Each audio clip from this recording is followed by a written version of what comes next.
عليكم ورحمة الله وبركاته. مرحبا بكم معنا مرة أخرى في قناة مطبخ مريم. فيديو ديالنا ديال اليوم إن شاء الله غادي نوجد معكم وصفة ديال الدجاج كتجي زوينة بزاف بواحد الطريقة سهلة ومبسطة. تابعوا معنا الفيديو إن شاء الله باش تشوفوا المقادير وطريقة التحضير. بسم الله نبداو إن شاء الله. غادي نحتاجو الدجاج، كل واحد كيدير الكمية اللي تناسبو. ندير تما واحد الربيطة ديال القزبر، الزيت، عندي التوابل اللي كنديرو في الدجاج.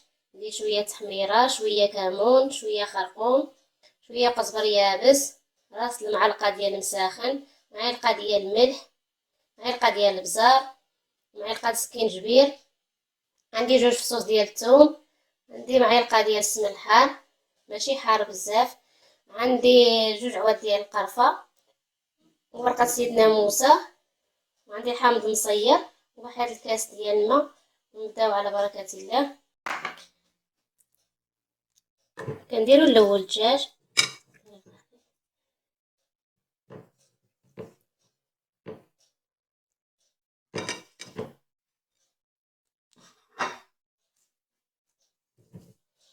نزيد القزبر، كندير التوابل،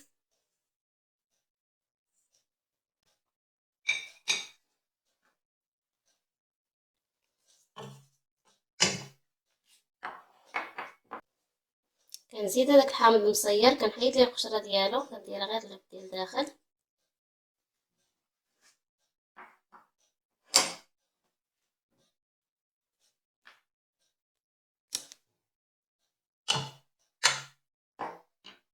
نديرو الزيت،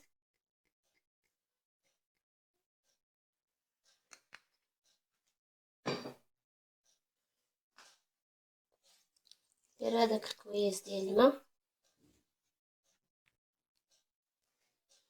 كنزيد الملون، راني نسيت ما ذكرتوش مع المقادير.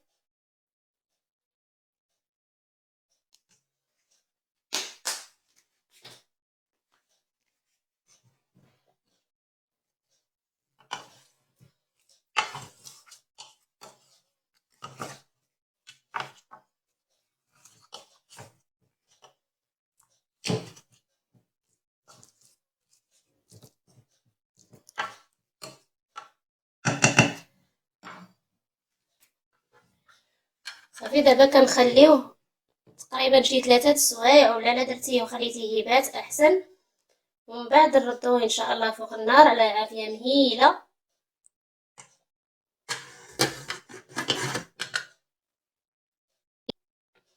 دابا انا خليته غير 3 سوايع، يعني الا خليته يبات راه من الافضل، يلا كيتشرب ديك العطريه ديالو كيترقد مزيان. دابا صافي انا غادي نسد عليه الخطوط. صافي دابا غادي نديه ان شاء الله فوق النار، نخليوه على عافيه مهيله تقريبا واحد نص ساعه، وغادي نفتح عليه ونشوف. من بعد ما دازت نص ساعه كما قلت لكم كما كتشوفوا باقي فيه مريقه، انا غادي نعاود نزيد نسد عليه نص ساعه اخرى هكاك، يعني تيتشرب ديك المريقه ما خاصهاش تبقى لينا بزاف باش الدجاج كيطلق الماء ديالو. دابا غادي نعاود نسد عليه.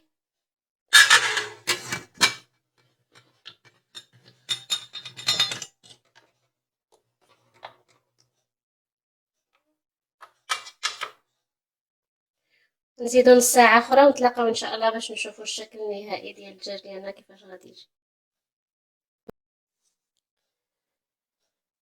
وهذا هو الشكل النهائي ديال الوصفه ديالنا. كما كتشوفوا الدجاج كيجي محمر، كتجي فيه واحد البنه.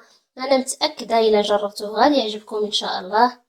الى عجبكم الفيديو ديال اليوم ما تنساوش ديروا لنا لايك وتشتركوا في القناه، ضغطوا على الزر باش يوصلكم كل جديد.